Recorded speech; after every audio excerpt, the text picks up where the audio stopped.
Queridos amigos de la radio, como sabéis he estado firmando en la Feria de Madrid. Así que no puedes perderte mi libro La fe, la ética y los valores de los superhéroes. El libro ideal para dar la batalla cultural con una sonrisa. Fundación Edelvives patrocina este espacio cultural. 5, 4, 3, 2, 1, 0. Disfruta con Víctor Alvarado y su equipo de lo mejor del cine. Directo a las estrellas.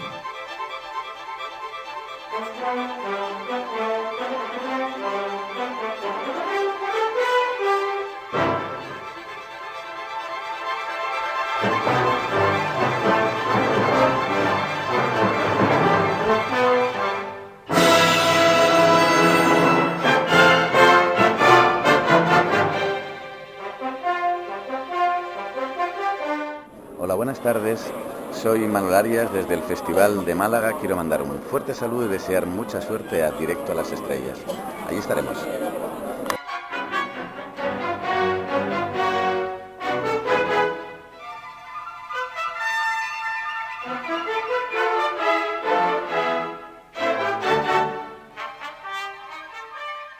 Gracias Kipling, gracias Disney por la bella historia del Libro de la Selva.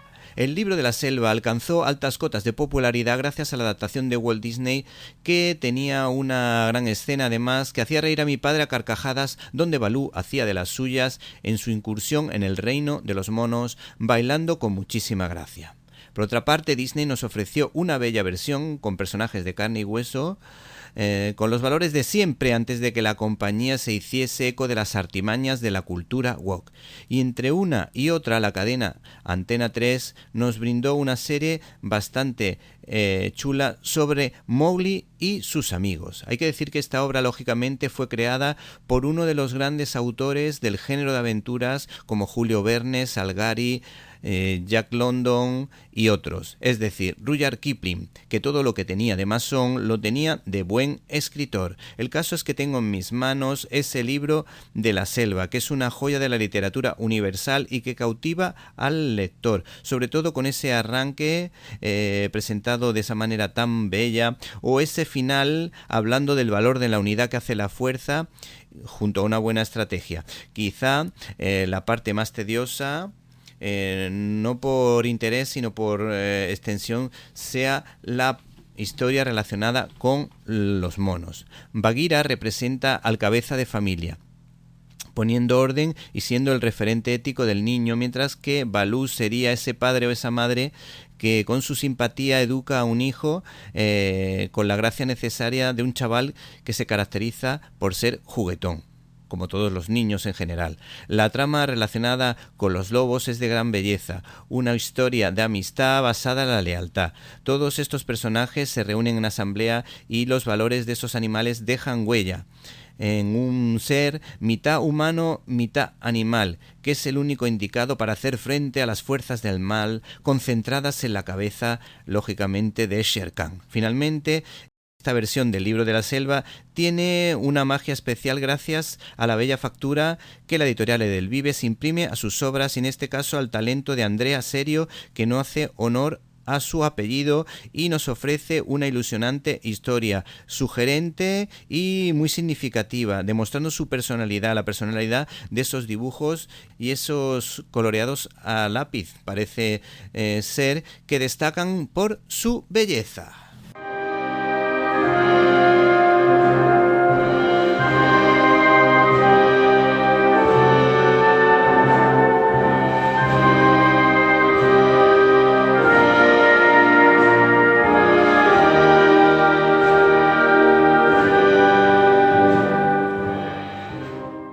Bienvenidos a una nueva edición de Directo a las Estrellas, tu programa de cine, y en una semana marcada lógicamente por las rebajas y sobre todo por los Reyes, que seguro que se han portado bien con todos ustedes. Nosotros les hablamos de los estrenos de esta semana, empezando por Real Pain. También se estrena una versión de Bambi bastante curiosa, o Las vidas de Sin Sin, y por supuesto no pueden perderse en esta ocasión el comentario hecho por un niño sobre la película Sonic, que seguro que les va a encantar. Y Y además, en esta ocasión hemos entrevistado a la boticaria García, que no solo nos va a dar consejos para superar esta cuesta de enero en materia de salud, sino también que nos va a recomendar, van a escuchar ustedes sus recomendaciones relacionadas también con el mundo del cine. No se lo pierdan, comenzamos. Para comentarios, dudas y sugerencias puedes escribirnos a info@cinelibertad.com. Y si no pudiste escucharnos en directo y quieres hacerlo en diferido, puedes hacerlo a través de nuestro canal de iVoox Cine y Libertad, al que nos gustaría que te suscribieras o nos apoyases económicamente si lo consideras oportuno. Por cierto, te recordamos que estamos ofreciendo un reto, proponiendo, mejor dicho, un reto a todos los oyentes de la radio para alcanzar los 2000 suscriptores. Así que si quieres ayudarnos, entra en el canal de iVoox Cine y Libertad. Comenzamos.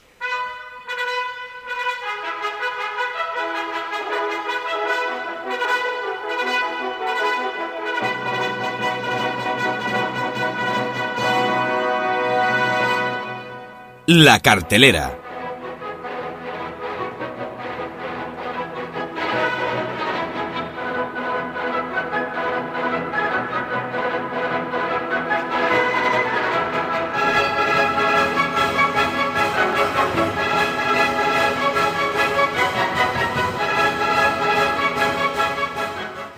Señoras y señores, ladies and gentlemen, preparen el bol de palomitas porque llega la Culkin-manía. Y es que el hermano de Macaulay Culkin, Kieran Culkin, es el protagonista de A Real Pain, un dolor real. Un chaval que triunfó, o que triunfa, mejor dicho, con la serie Succession y al que recordamos, por ejemplo, por haber participado en la película El padre de la novia o Paperman, pero que también hay que decir que debutó con su hermano en Solo en casa. Y quien no se acuerda de esa serie de películas relacionadas con un niño tan travieso pero tan inteligente que a todos nos hizo disfrutar. Todos fuimos alguna vez al cine a ver esa producción o la pudimos alquilar en un vídeo o últimamente pues la hemos podido ver en plataformas. Además es una película que se estrena una y otra vez. En esta ocasión, este actor, Kieran Culkin, que viene de triunfar en la serie Succession, participa en una película dirigida por Jesse Eisenberg, recordado por ser el actor protagonista de La Red Social, que en esta ocasión toma los mandos de la dirección y que ha escrito el guión. Un guión que guarda ciertos paralelismos con la película Treasure, una película europea relacionada con el holocausto nazi y que está realmente bien. Una historia que yo creo que de alguna manera ha debido de inspirar al director para esta historia. Pues en esta ocasión hay que decir que dos primos, Jesse Eisenberg y el citado Kieran Culkin, viajan a Polonia para hacer un homenaje a su abuela, que fue de las pocas que sobrevivió al holocausto nazi. Hay que decir que en esta ocasión se cuenta la historia de una persona, un auténtico bocazas, un sincero exagerado que habla por los codos y habla de más y que de alguna manera pues va a encontrarse con una situación un poco difícil. Hay que decir que Kieran Culkin, en declaraciones a Fotogramas, nos vendió la historia del siguiente modo.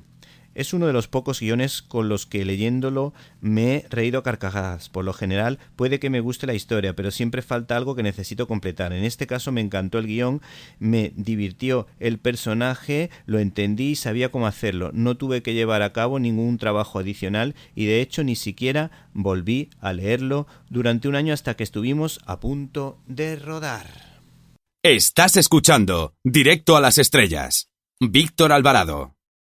La perla cinematográfica esta semana es sin duda Las vidas de Sing Sing, una producción de Greg Weather y Clint Bentley. Esta historia está basada en hechos reales y nos habla de esos presos que se rehabilitan gracias al teatro dentro de la cárcel. Y es que estamos hablando de un drama carcelario. ¿Quién no se acuerda de esa película protagonizada por Burt Lancaster, en la que su protagonista cuidaba pájaros y sus métodos fueron utilizados por otros científicos para la cría de pájaros?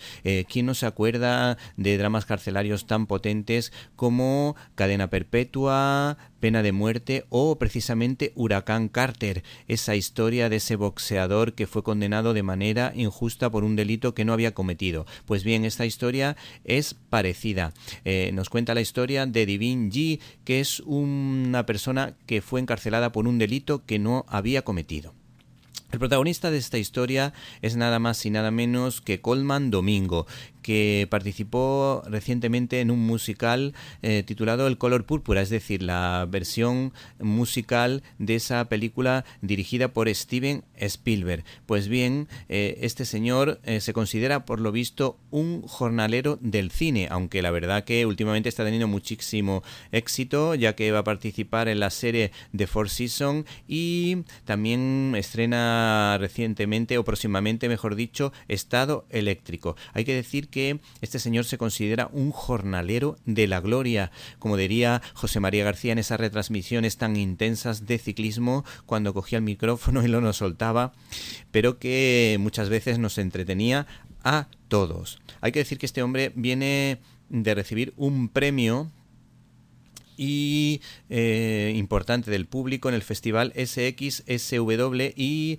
tendría o tiene bastantes posibilidades de que esta historia pues pueda recibir alguna nominación al Oscar, sobre todo por su interpretación.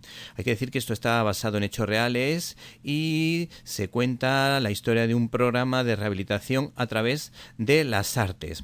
Tenemos las declaraciones de este señor que, como decíamos, se considera un jornalero de la gloria, tal y como nos desveló en Fotogramas. Soy un jornalero, llevo trabajando en esto desde hace mucho y durante mucho tiempo. Lo he hecho sin que nadie me premiara por ello, afirma. Sé que soy bueno, que trabajo bien, que me vuelco en ello, que tengo un gran compromiso con mi oficio y que siempre me muevo por la curiosidad. De eso no he dudado nunca. Lo que es muy distinto es si eso se ve. ¿Y quién, cuándo, cómo y por qué se ve? Dicho esto, que me den todos los premios que quieran. No son para mí, sino por el trabajo que he hecho, y son los que me permitirán hacer nuevos trabajos después. Bueno, después de estas simpáticas declaraciones de este señor, pues nos hacemos una idea de que estamos ante una buena historia que desde luego nos promete entretenimiento.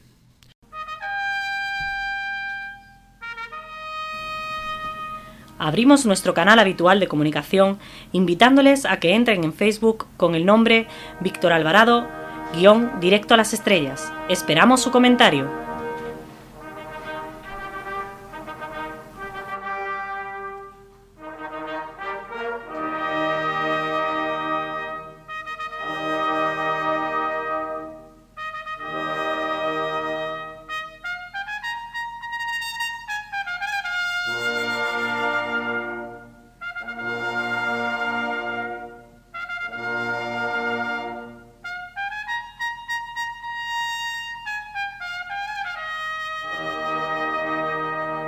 Estás escuchando Directo a las Estrellas.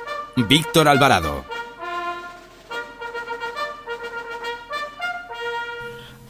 @CineLibertad es nuestra cuenta de Twitter.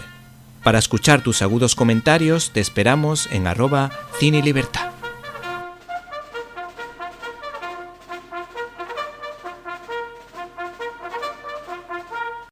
El título de la película en cuestión, Ciudad de Asfalto, perfectamente lo podía haber puesto John Huston o Federico García Lorca en su paso por Nueva York. El caso es que Stefan Sobier estrena una producción que ha sido candidata a la Palma de Oro. Se trata de un thriller basado en la novela de Shannon Burke, que explora los efectos de un trauma psicológico. Los dos protagonistas de la historia son, por un lado, el actor Ty Sheridan, recordado por Ready Player One, o Sean Penn, el oscarizado actor estadounidense, que en esta ocasión dicen que tiene cara de palo como si se tratase del mismísimo Buster Keaton. Curiosamente, en esta producción también participan Catherine Waterston y el boxeador Mike Tyson. Hay que decir que este señor pues también ha querido retratar un poco cómo es la ciudad de Nueva York en modo de película que anda entre documental y cinta de ficción.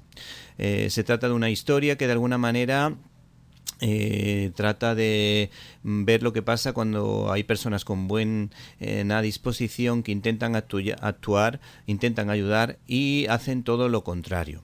¿Qué más te podemos decir de esta historia? Pues te podemos decir que la crítica no la ha puesto demasiado bien, pues dice que no consigue captar la atención del espectador y que Sean Penn, haciendo de actor tan serio, resulta bastante extraño verlo en producción. También hay que decir que hay una metáfora bastante patética que pone a la figura del arcángel San Gabriel en una especie de cuartucho de Chinatown con una chupa de color rojo y con las alas doradas en los brazos, lo que resulta bastante extraño en esta historia que cuenta la vida de Holy Cross, que es un joven paramédico que, mientras prepara el examen de acceso a la Facultad de Medicina, recorre con Jim Rutowski en ambulancia a las calles de Nueva York. Rutowski está curtido en 1000 batallas y es uno de los paramédicos más veteranos de la ciudad y será su compañero y mentor. De él aprenderá todo lo necesario para tratar a los pacientes y sobrevivir a su caos diario.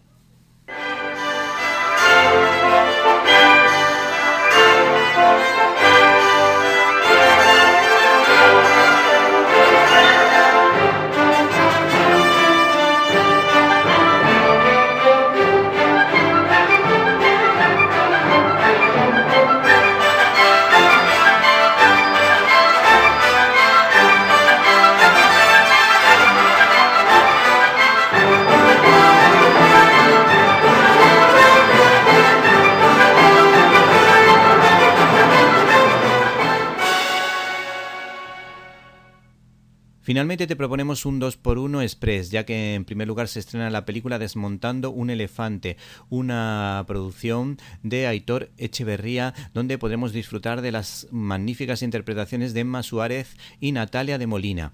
Aunque hay que decir que es una película que trata el tema del alcoholismo, no de un modo muy original, pero que de alguna manera sirve para concienciar. Por otra parte, también hay que decir que se estrena una versión curiosa sobre Bambi, que nada tiene que ver con Disney en esta ocasión, sino que tiene un toque francés, ya que se trata de una producción de Michel Fessler, basado en el libro de Félix Salten, y que sobre todo propone entretener y que amemos la naturaleza disfrutando de esta historia hecha con animales reales, con lo que de alguna manera pues es una cinta ideal para ver en familia, y yo creo que se puede disfrutar de esta historia de un modo diferente. @CineLibertad es nuestra cuenta de Twitter. Para escuchar tus agudos comentarios te esperamos en @CineLibertad.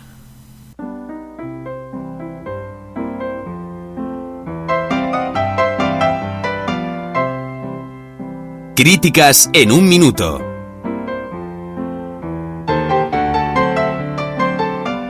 Estás escuchando Directo a las Estrellas. Víctor Alvarado.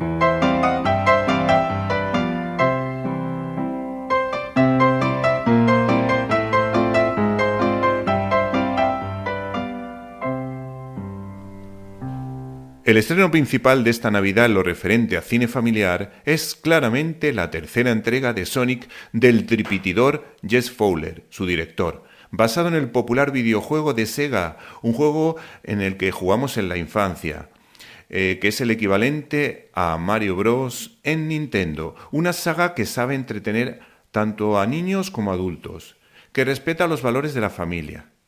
Y es que Sonic habla de la importancia de la amistad y la compasión. Además, nos ofrece escenas muy divertidas, sin guiños a la ideología de género y sin compadreos con la cultura woke.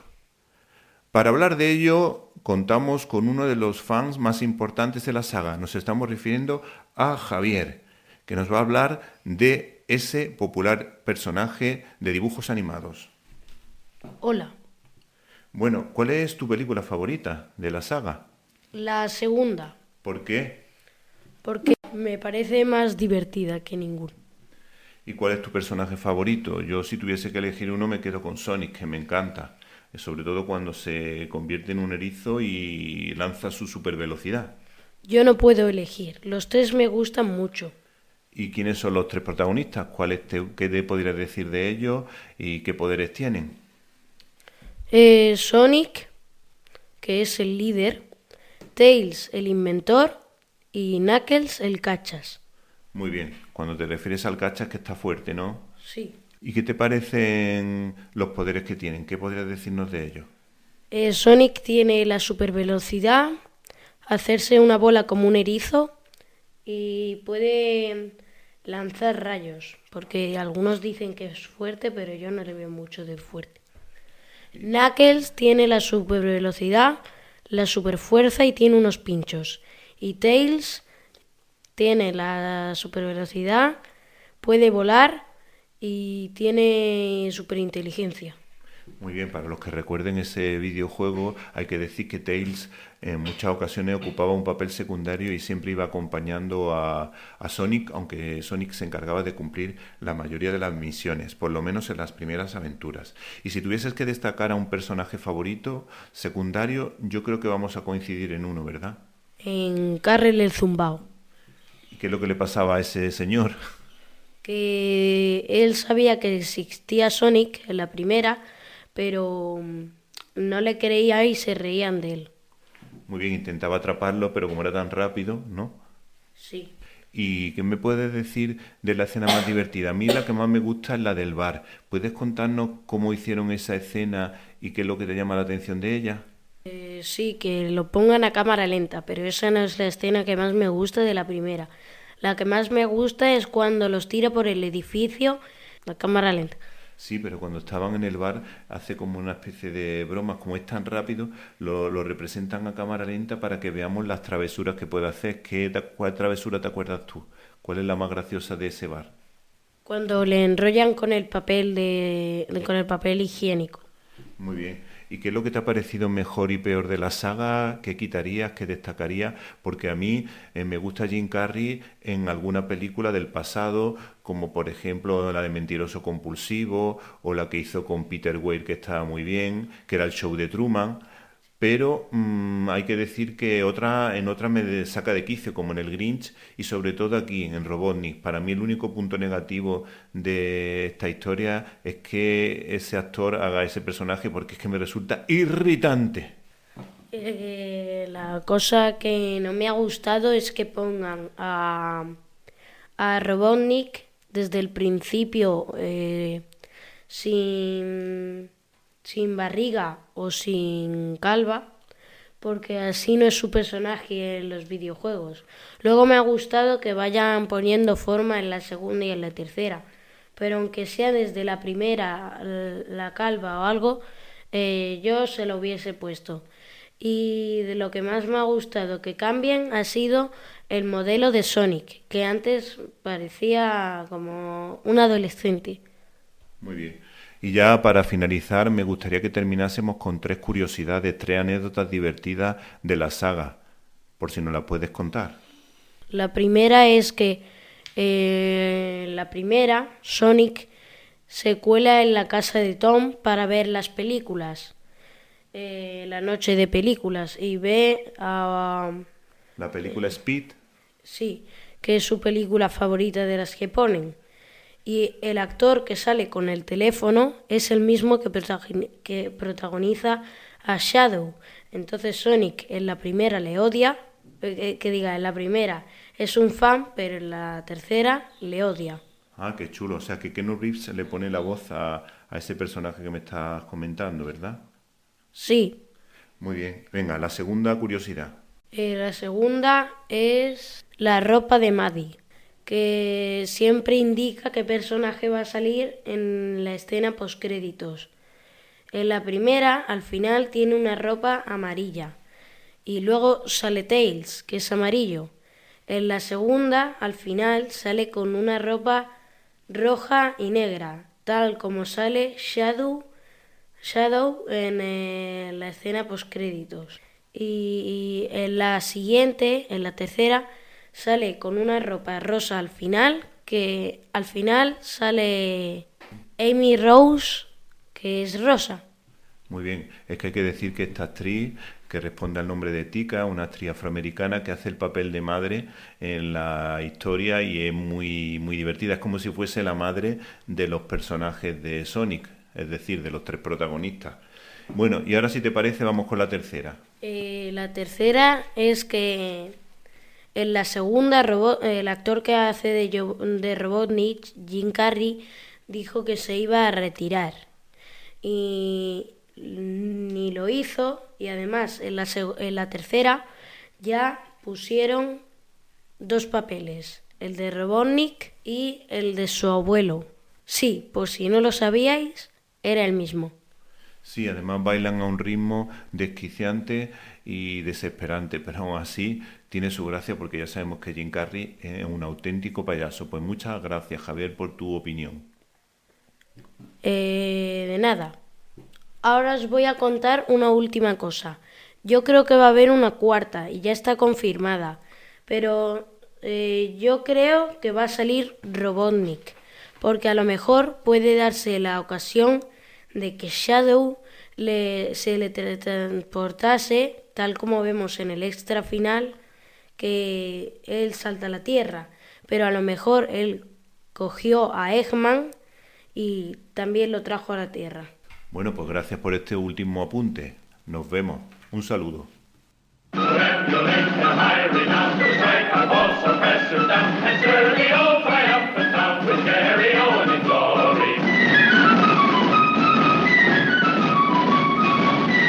Storyboard.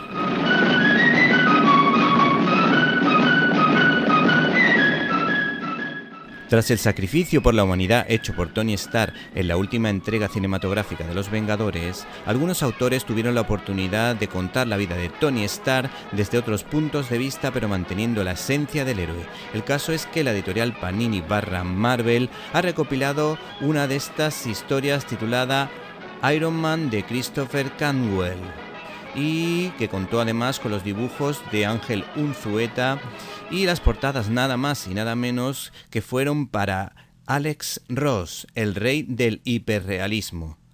Por otra parte, también aparece un autor que responde al nombre de Cafu y por supuesto nada tiene que ver con el mítico jugador de la selección brasileña. Sus autores nos ofrecen una trama en la que la ciencia ficción y la fe se entrecruzan y en la que reaparece un personaje como Patsy Walker, que tendrá un encuentro amoroso con el magnate Tony Stark, un héroe imperfecto pues tiene un grave problema con el alcohol y es un tanto mujeriego. Patsy Walker salió por primera vez en 1944, creada por Ruth Atkinson. De hecho, hay una portada alternativa que es un homenaje a los años 40 sobre el citado personaje femenino.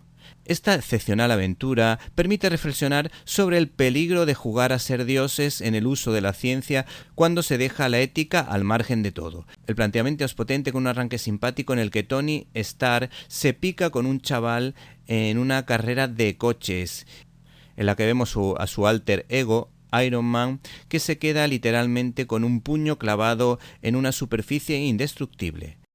El villano de turno, Korvac, es un iluminado que utiliza la religión para su gloria. La ambientación en una catedral lo dice todo y la utiliza para su propio beneficio, demostrando su soberbia. Mortales tanteando la oscuridad, buscando algo que no pueden imaginar. Lo verdaderamente impresionante está por llegar, en referencia, lógicamente, a él mismo. Hay que decir que también este villano se introduce en la mente de Patsy como si fuese un dios que le susurra: reza al único por la salvación, reza al único por la redención. También aparece un grupo de héroes secundarios, un grupo de serie B, por decirlo de alguna manera, en esta trama que es un tanto además sui generis, pues su jefa es una especie de Foxy Brown. Hay un hombre que se parece a la rana Gustavo y hay un personaje muy curioso, un tal Gárgola, que de alguna manera da a entender que todas las religiones son iguales cuando eso realmente no es lo mismo. También, por supuesto, aparece una especie de Spider-Man de segunda categoría. Sin embargo, la oración de Iron Man es la más significativa y sincera cuando aparece en un lugar afrodisíaco, como si se tratara de Robinson Crusoe, creado por Daniel Defoe, dando a entender que el diálogo ciencia y fe es posible y que comienza del siguiente modo. Dios, me siento desvalido. Llevo aquí atrapado 6 días. Todavía no sé cómo he llegado aquí o por qué he llegado aquí. Si es que hay un motivo. Pero como decía, estoy desvalido como si fuera una chatarra abandonada. Por último, nos quedamos con la portada de Los cristales rotos, en la que se refleja el dolor de Iron Man y Patsy por el sufrimiento del uno por el otro. Fundación Edelvives patrocina este espacio cultural. Estás escuchando Directo a las Estrellas. Víctor Alvarado. Nuestra invitada esta semana tiene recetas para todos los espectadores como si trabajase en farmacia de guardia. La conocen como la boticaria. Se llama Marian García y es la autora de Tu cerebro tiene hambre, editado por Planeta. Buenas tardes. Hola, ¿qué tal?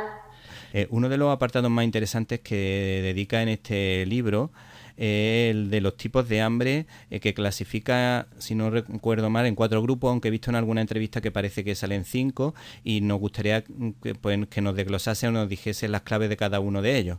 Pues realmente, mira, este libro, el último libro, que es Tu cerebro tiene hambre, que es el último libro que he publicado con Planeta, lo escribí porque se habla mucho de esto de menos plato y más zapato, ¿no? Y es lo que se nos ha dicho siempre, hay que comer menos y hay que moverse más. Sí.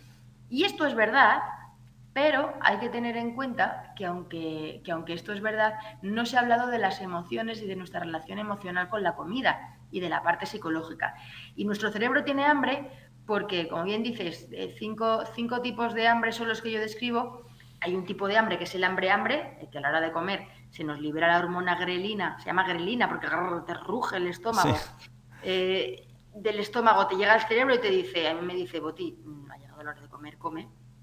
Y más o menos, cuando llevamos comiendo, pues depende de la persona, 15, 20, media hora, pues se libera otra hormona desde el adipocito, que es la célula grasa, la gran incomprendida, la hormona leptina, que le han descubierto estos señores a los que le han dado el premio Princesa de Asturias hace muchos años. Sí. Y esa hormona viaja de la grasa, del adipocito al cerebro y te dice, Boti, no comas más.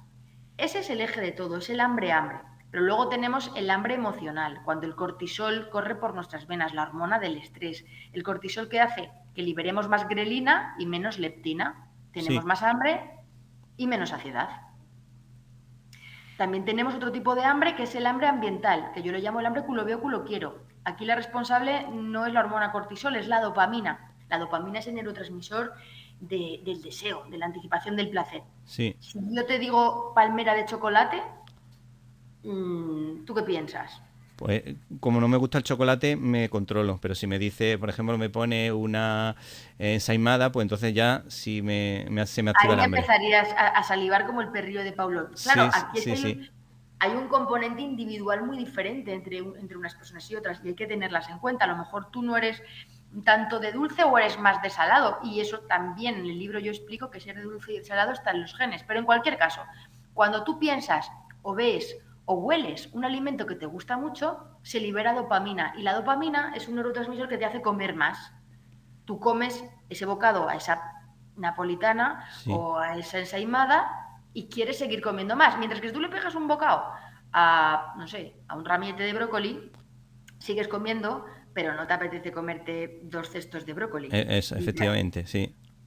Ese es el hambre ambiental. O sea que ya llevamos el hambre, el hambre emocional, el hambre ambiental. Luego tenemos el hambre Dragon Khan. El hambre Dragon Khan es el de la montaña rusa. Te comes esa ensaimada, tienes un pico de azúcar y cuando cae ese pico tu cuerpo quiere subir otra vez el pico de azúcar, entonces comes otra ensaimada. Y sobre todo que ese pico de azúcar cuando cae lo que hace es que tú tengas hambre media hora antes, se ha visto en algunos estudios, que otras personas que no tuvieron ese pico de glucosa, que no, por ejemplo, desayunaron tan azucarado. Sí. Se ha visto que si tú entras en el hambre Dragon Khan, comes mucho y al final puedes comer 300 kilocalorías más al día para satisfacer esos picos y eso pueden ser 9 kilos. Al año, ¿no? En un año, ¿no? Eso es.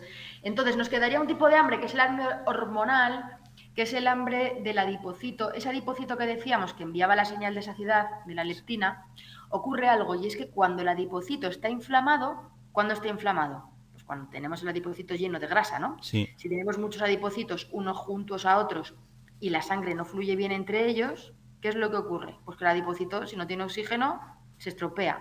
Si el adipocito, si el adipocito no tiene oxígeno y está inflamado, no está para enviar señales en condiciones de leptina en ningún sitio. Sí. Por eso las personas con obesidad y los adipocitos inflamados, su cerebro tiene hambre, porque realmente los adipocitos no están funcionando bien y tiene esa sensación de saciedad, o sea, de hambre, aunque realmente acaba de comer. Sí. Entonces, por ejemplo, en el caso de el hambre hormonal, podría ser, por ejemplo, una mujer que tiene la regla, ¿no? Y decide, voy a comer más. ¿Qué tendría que hacer, por ejemplo, esa persona para frenar eso? ¿Ir a por los frutos secos? ¿Salir a la calle a darse un paseo? Bueno, realmente yo aquí lo que establezco son estrategias en el libro para que ese hambre emocional, esa dopamina que estamos buscando en los alimentos que son no saludables, ¿no? Pues que podamos conseguirla en otras fuentes que sí son saludables. Sabemos que esa mujer que tú dices que bueno, tiene de repente esa necesidad de tomar dulce, puede encontrar esa dopamina, por ejemplo, en fuentes como la música, tocar un instrumento, escuchar una canción, una conversación con otra persona en la que pues te miras a los ojos, tienes toda la atención de la otra persona, sí. Tienes esa correspondencia, saliendo a pasear al aire libre, el sol genera esa dopamina, la relajación, la meditación. Es decir, yo propongo qué estrategias, dónde buscar dopamina, que obviamente, si te digo que te pongas a hacer sentadillas, esa dopamina no te va a gustar tanto como la de la ensaimada, Sí. pero a la larga incorporar esas estrategias y estos snacks de ejercicio en vez de snacks de chocolate puede ser mucho más interesante. Eso es lo que llamas tristras, ¿no? Eso es lo que llamo el tris-tras, es como entrenar la fuerza. Tris es entrenar el tren inferior y el tren superior y el tras es el trabajo abdomen sexy. ¿Qué es el tris? Que en un tris, en 10-15 minutos, en casa, con tu propio cuerpo, puedes hacer sentadillas, puedes hacer ejercicios con una banda elástica, con gomas, es decir, sin gastarte prácticamente nada de dinero, incluso en pijama, Sí. solo con 10-15 minutos al día puedes entrenar los músculos. ¿Y para qué sirve entrenar los músculos?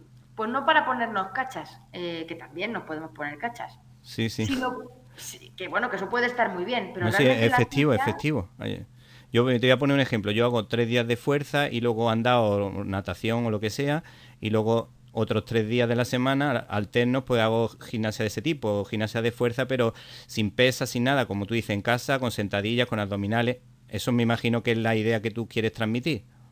Sí, esa idea que se puede hacer en casa en unos circuitos en los que, por ejemplo, empieces con el tren inferior y haces sentadillas o haces zancadas. Sí. Luego sigues con el tren superior y haces pues un curl de bíceps o un press de hombros. Estos ejercicios que los puedes hacer si no tienes pesas, incluso con botellas de agua, Sí. o como digo, con bandas elásticas. Hay un circuito de ejercicios, este circuito en concreto lo ha diseñado el doctor Javier Butragueño, que es doctor en Ciencias de la Actividad Física y el Deporte, para este libro. Sí. Y dentro de este circuito, lo que podemos saber es que la ciencia nos dice que haciendo este circuito todos los días, 10-15 minutos, podemos conseguir muchos beneficios a nivel metabólico. Podemos entrenar, como tú bien dices, 3 días por semana. Podemos hacer este circuito que se llama de full body, porque entrenamos el cuerpo entero. Pues, por ejemplo, 2-3 veces a la semana, 20-30 minutos. Sí. O 5 o 6 veces por semana, 10 minutos. Casi Sí. 10 minutos casi todos los días. Cada uno que elija lo que mejor le encaje dentro de su Horario de trabajo y horario del día a día. Eso es. Nosotros en el libro lo que ponemos son los dibujos de nivel principiante, de nivel avanzado, ¿no? O sea, que podemos en cada uno de los estadios en los que nos encontremos. Que lo ideal, por supuesto, es tener un entrenador personal que nos diseñe la rutina de manera individualizada, que nos supervise el ejercicio, pero también lo ideal es tener un nutricionista y un psicólogo para gestionar el hambre, y como a veces no tenemos posibilidad de tener un entrenador personal, un nutricionista, un psicólogo y toda la vez las personas sanas, realmente con cierto grado de funcionalidad, ¿no? Como podemos tener muchos que simplemente lo que quieren es cuidar de sus músculos y sentirse mejor, con estas rutinas pueden verse muy beneficiados. Sí, sí. Luego, por ejemplo, en los años 80 los niños españoles pues disfrutábamos de las aventuras de los Goonies, donde vemos que los niños pues toman mucha bollería industrial, mucha hamburguesa. No sé si eso lo podemos relacionar un poco con el Dragon Khan, porque yo también me dedico a la educación, me pasa como a ti, pero yo trabajo en un colegio dando clases y luego por otro lado pues me dedico a la comunicación. Entonces una maestra hace ya 7 o 8 años me comentó: ¿te has fijado cómo están los niños después del recreo? Que últimamente ya no se puede dar clases con ellos. Y dice: yo creo que es porque toman muchos batidos azucarados, muchos zumos azucarados en los desayunos, y entonces llegan después de clase como moto y ya no se puede trabajar bien con ellos. ¿Qué opinas de esta idea? Bueno, pues mira, aquí hay muchísimos temas encima de la mesa. Realmente el mundo ha cambiado, sustancialmente. Yo en el libro lo comparo con que los niños, al final, lo que ocurre ahora es como la diferencia como con lo de la noche de Reyes. Es decir, sí. La noche de Reyes, hace 50 años, los niños tenían un regalo o otro regalo, que podía ser, pues no lo sé, una pelota o una muñeca de trapo. Muchas veces era heredado, se compartían los regalos, sí, y los niños estaban felices.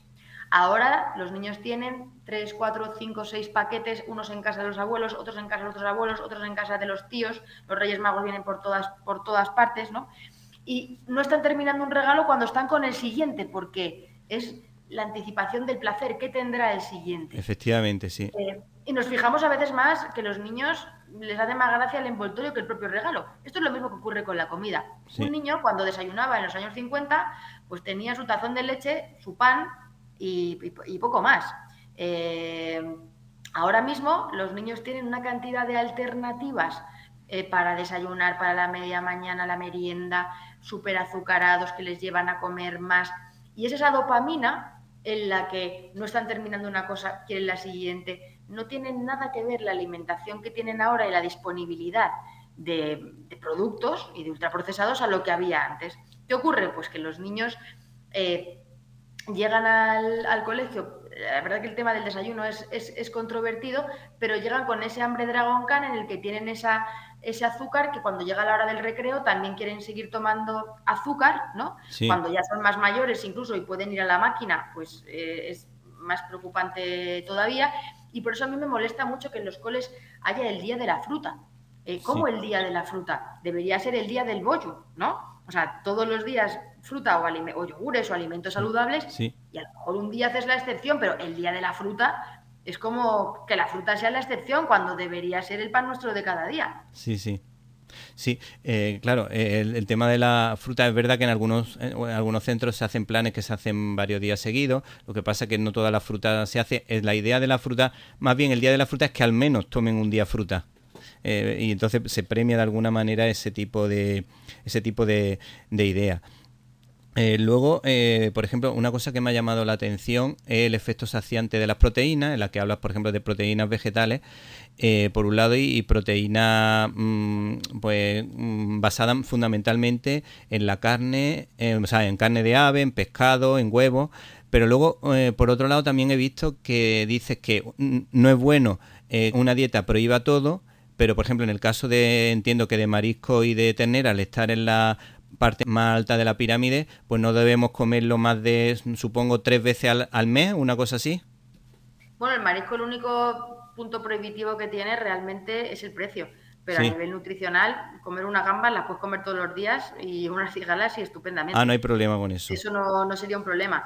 La carne roja sí que puede tener mayores implicaciones, pero realmente no es algo que haya que prohibir. Yo lo que pienso es que lo más importante es tener claro que la buena alimentación empieza en la cesta de la compra, ¿no?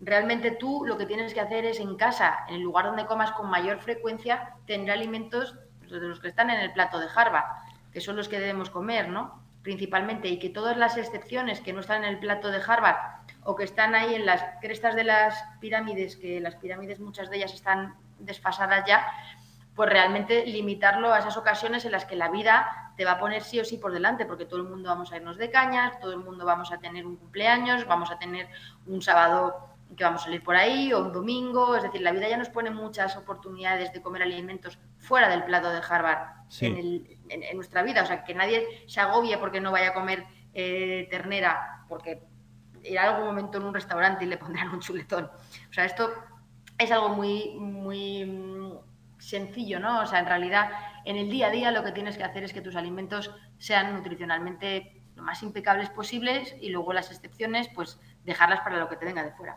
Sí, sí. El libro viene acompañado de pequeñas citas bíblicas. Por ejemplo, hace referencia a la carta de San Pablo a los Corintios, también hace referencia a grandes autores de la literatura como Cervantes. ¿En qué medida nos pueden ayudar, por ejemplo, la sabiduría de hombres de fe para estar sanos por dentro y sanos por fuera?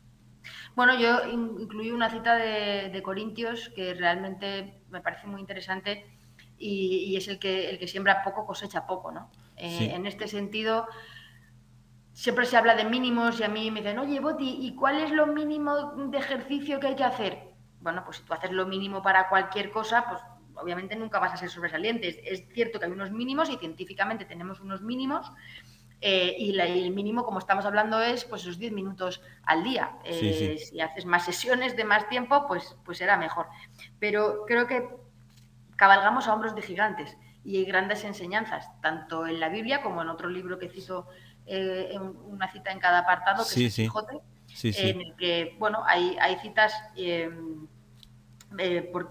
por todas partes. Hay una en concreto que me gusta mucho, en el que dice: cada uno es como Dios le hizo, y aún peor algunas veces. Sí. Relacionado con el capítulo que hablo de la genética. Sí. Porque es cierto que nosotros nacemos con unos genes, pero en función de cómo nos comportemos, esos genes se pueden expresar o no. Es decir, con la misma predisposición genética, en función de nuestros hábitos, puede que expresemos los genes malos o no los expresemos. Y esto es súper interesante.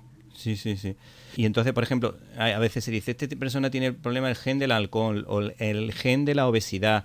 Entonces, tú, si trabaja bien con cierto orden, como esas reglas que vas proponiendo en cada uno de los capítulos, en los que va a ofrecer una especie de decálogo en el que nos da una clave a los lectores de cómo se tienen que comportar, pues podría frenar o modelar un poco esa predisposición genética.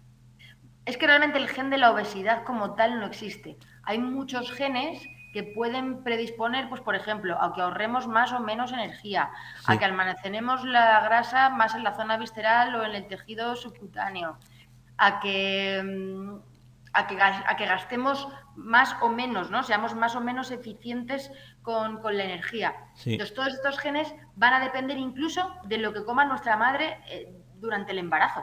Sí. Y esto es muy interesante, porque de lo que coman, hay estudios en los que se ha visto que dependiendo de lo que coma tu madre en el embarazo, así te puedes tú comportar o no. Entonces, pueden esos genes expresarse o no. Entonces es interesante saber que no es una profecía autocumplida. Esto es muy buenas noticias, porque nuestros genes cargan la pistola, pero los hábitos disparan el gatillo. Eso es. Ahora, si te parece, nos vamos a trasladar un poquito al mundo del cine, en el que te vamos a plantear dos formas o dos tipos de dieta. En primer lugar, hablamos del Festín de Babette, que es una joya de Gabrielle Axel, que es la mejor película que se ha hecho para mi gusto de cocina, en la que ella es una cocinera católica francesa y que agradece a una familia protestante para la que trabaja, con lo bien que se habían portado con ella, porque ella se traslada a Dinamarca para trabajar con ella. Entonces son dos formas distintas de ver el mundo. Una basada en la alegría, que es más bien la francesa, ¿no? Y la otra pues basada en la seriedad, en el rigor. Entonces, ¿cuáles serían las virtudes de esa cocina francesa, donde esta chica pues utiliza o trabaja con la dieta mediterránea, mezclando un poco también la parte del norte de Francia, que son comidas más contundentes? Bueno, la verdad es que yo no conozco exactamente cómo es la dieta francesa, no tengo un gran profundidad. Vamos a suponer que es el sur de Francia. Podemos poner la dieta del sur de Francia, que me imagino que tendrá algo de parecido a la nuestra o a la italiana, no sé. Lo desconozco, pero si hablamos de una dieta mediterránea, una dieta mediterránea en la que sea abundante en frutas, verduras, hortalizas, pescado azul, cereales integrales. Es que aquí también hemos tenido que darle una vuelta, porque muchas veces lo que hemos entendido como dieta mediterránea pues incluía los cereales refinados o incluía el vino, cuando realmente la evidencia actual lo que nos dice es que la dieta mediterránea, que yo llamo en el libro la 2.0, pues sí que debería, no incluye dentro de sus recomendaciones el alcohol, ni siquiera el vino, ni los cereales refinados. Que pueda haber un consumo ocasional no significa, o sea, que no esté prohibido, no significa que haya que recomendarlo activamente, ¿no? Que son cosas diferentes. Pero estas dietas tienen grandes beneficios. En primer lugar, porque una dieta en la que la mayor parte, en la que la base son las frutas, las verduras y las hortalizas, genera una alimentación con muchos antioxidantes, antiinflamatoria y con mucho alpiste, con mucha fibra para las bacterias buenas. Sabemos que las bacterias buenas en la microbiota son las responsables de la generación de muchos neurotransmisores, como por ejemplo de hormonas como la serotonina, que en cierta parte no es responsable de nuestro buen humor, de nuestro bienestar, ¿no? Por decirlo de alguna manera. Entonces, podemos ser más felices, o de alguna manera podríamos decir que la alimentación puede influir directamente en todo nuestro sistema neurohormonal, ¿no? Y eso se le da muy poca importancia. A veces pensamos que hay que comer sano porque engorda poco y no estamos viendo que esos alimentos lo que tienen es un impacto en la microbiota y que esa microbiota nos genera ese eje intestino-cerebro. Si a ese eje intestino-cerebro le sumamos el músculo del que hablábamos antes, que dentro de un patrón mediterráneo, dentro de que tenemos la suerte de vivir en un lugar privilegiado en el que tenemos buen tiempo durante muchísimos meses al año, tenemos sol, ¿no? Que también nos genera muchos beneficios, siempre teniendo en cuenta que la quemadura es la antesala de algo malo, ¿no? Pero, efectivamente, sí. Pero teniendo en cuenta esto, claro, los beneficios de una dieta mediterránea 2.0 o de una dieta como la que puede ser el plato de Harvard, pues son incalculables y de hecho hay mucha evidencia científica y muchos estudios sobre cómo ayuda a prevenir la enfermedad cardiovascular, utilizar el aceite de oliva virgen extra, concretamente los estudios Predimed, lo que nos hablan es que utilizar el aceite de oliva virgen y los frutos secos, las nueces, dentro de una dieta, bueno, pues puede ayudar a prevenir enfermedad cardiovascular, que es una de las principales causas de muerte hoy en día. Sí, y el Actimel, porque yo he escuchado teorías de que dicen que no son buenos realmente para temas cardíacos, pero en cambio la Asociación de Cardiólogos de España la recomienda. Ahí hay algo que no me cuadra. ¿Qué pasa en ese caso? Yo desconozco esa información sobre los problemas. Yo soy gran defensora de los fermentados. De hecho, en el libro propongo los pilares de la dieta, que es un modelo dietético en el que hablo de qué alimentos hay que potenciar, cuáles hay que limitar y cuáles hay que sustituir. Y dentro de los que hay que potenciar, sin duda, están los fermentados, y dentro de los fermentados están los lácteos, los lácteos fermentados que pueden ser... Perdón, me refería al Danacol. Esa es la que te pregunta. Sí, que me he equivocado porque es que el bote es muy similar. Sí, se parece. Sí. Bueno, en el caso de este tipo de productos, sí que hay evidencia, porque lo que ocurre, lo que llevan realmente son unos compuestos que se llaman fitoesteroles. Los fitoesteroles nos suena a colesterol, ¿no? O sea, se parece el nombre y se parece la forma. Se parece porque tiene es como una ficha de puzzle que es similar a la del colesterol. Entonces, lo que hace es estorbar en el receptor. Si tú te estás tomando uno de estos productos con fitoesteroles, cuando llegan al intestino, encajan donde debería ir el colesterol, es decir, compiten por el mismo tubo por donde pasa el colesterol. Si compite por el mismo tubo, no se absorbe el colesterol en gran parte se va por las heces, o en cierta parte, y este es el beneficio que tenemos. Sí que hay evidencia, lo único que, claro, estos productos hay que ver para quién son, porque no se pueden combinar con las estatinas, es decir, si alguien está en un tratamiento para el colesterol, no se debe sumar al tratamiento, o sea, eso de burro grande, ande o no ande, no. Si estás con tratamiento, estás con tratamiento. Y hay que ver qué tipo de perfil de paciente, con qué niveles de colesterol podría ser interesante utilizar estas estrategias o directamente pasar a un tratamiento. Lo que sí que sabemos es que conseguir los niveles de fitosterol con la comida, solo con frutas y verduras y hortalizas, es realmente difícil. O sea, podemos decir que estos preparados tienen fitoesteroles en una concentración interesante que de manera orgánica, o sea, comiendo normal no la vas a conseguir. Sí, sí. Y bueno, ya por último, en esta temporada pues hemos podido disfrutar de la película de Wim Wenders. Curioso que un alemán haya hecho una película sobre Japón tan chula, que fue Perfect Days, y estaba ambientada en Japón. Entonces su protagonista, entre otras cosas, aparte de disfrutar de la buena música, del contacto con la naturaleza, de la fotografía, de la buena literatura, pues una persona que le gusta ir a los restaurantes japoneses, que sabemos todos que son pequeñitos, en los que pues ya sabemos cuál es la dieta japonesa, o sea, la dieta de Extremo Oriente. ¿Qué destacarías de esa dieta, que me imagino que estará entre las mejores después de la mediterránea o en un nivel parecido? Bueno, los japoneses también toman bastantes fermentados, o sea, sopa miso, que es tan suya. Se caracterizan por un gran consumo de pescado azul también, ¿no? Pues por las particularidades de la isla donde están. Sabemos que realmente hay, bueno, estudios relacionados con la longevidad, ¿no? Sí, sí. Y esto es muy, muy, muy interesante. Sabemos que, por ejemplo, los habitantes de la isla de Okinawa, hay grandes estudios relacionados con la longevidad, y principalmente se debe a que tienen una, digamos, restricción de la ingesta. Es decir, la longevidad se asocia mucho a no comer demasiado. Sí. No estamos hablando de que haya que comer, no haya que comer, pero sí que es verdad que hay cierta evidencia de que las personas y concretamente esto se ha visto en la isla de Okinawa, que tu cuerpo genera una adaptación metabólica y al final se aprende a ser más eficiente, es decir, hacer los mismos procesos con menos comida, y esto acaba teniendo un beneficio, ¿no?, para el organismo y puede ser interesante. Sí, por eso de comer poco de la comida japonesa se lo tendrías que decir a mi hijo, porque cuando vamos a algún restaurante japonés que tenga cierta calidad, es que más, porque está todo muy bueno. Claro, bueno, también hay que entender que la comida japonesa como tal no es estrictamente el sushi. Sí, el sushi es un tipo de comida japonesa que muchas veces aquí a los niños les gusta porque va de la mano de la soja, de la salsa de soja, que es una salsa que, claro, al final, pues el glutamato monosódico, la sal, lo que hace es que tu cerebro quiera comer más. Bueno, pero se la come sin salsa, ¿eh? Ah, pues mira, perfecto, sí. Mejor todavía. Sí, sí. Y ya como te dijimos, pues te íbamos a pedir que nos recomendase 2 películas, y ya como diría Ángel Garó, en vez de la definitiva, la refinitiva. Si te parece, pues nos puedes decir 2 películas o alguna serie o lo que a ti te parezca en relación a los medios de comunicación y a los medios audiovisuales. Bueno, a mí hay una película que me gusta muchísimo con relación a la alimentación, que es la película de Wall-E.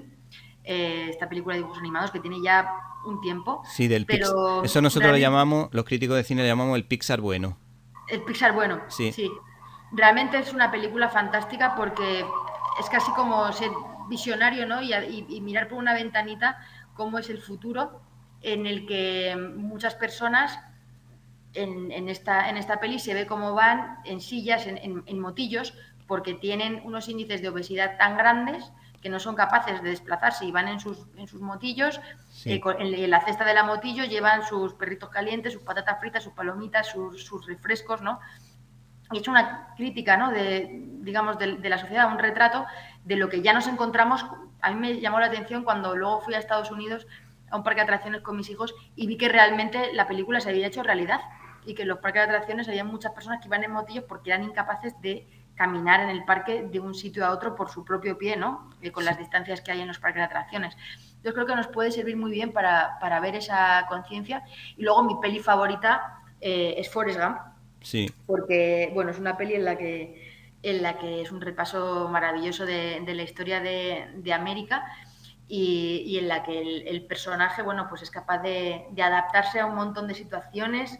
Creo que es una película entrañable y en la que nos podemos ver reflejados en muchísimas etapas de nuestra vida, ¿no? Tanto en el ejercicio físico como en el emprendimiento, como en las relaciones personales, maternales, filiales, en la amistad, también desde la mirada inocente de una persona que entiende las cosas desde un punto de vista muy noble.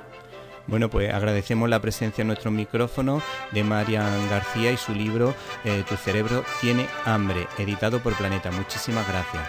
Gracias a ti.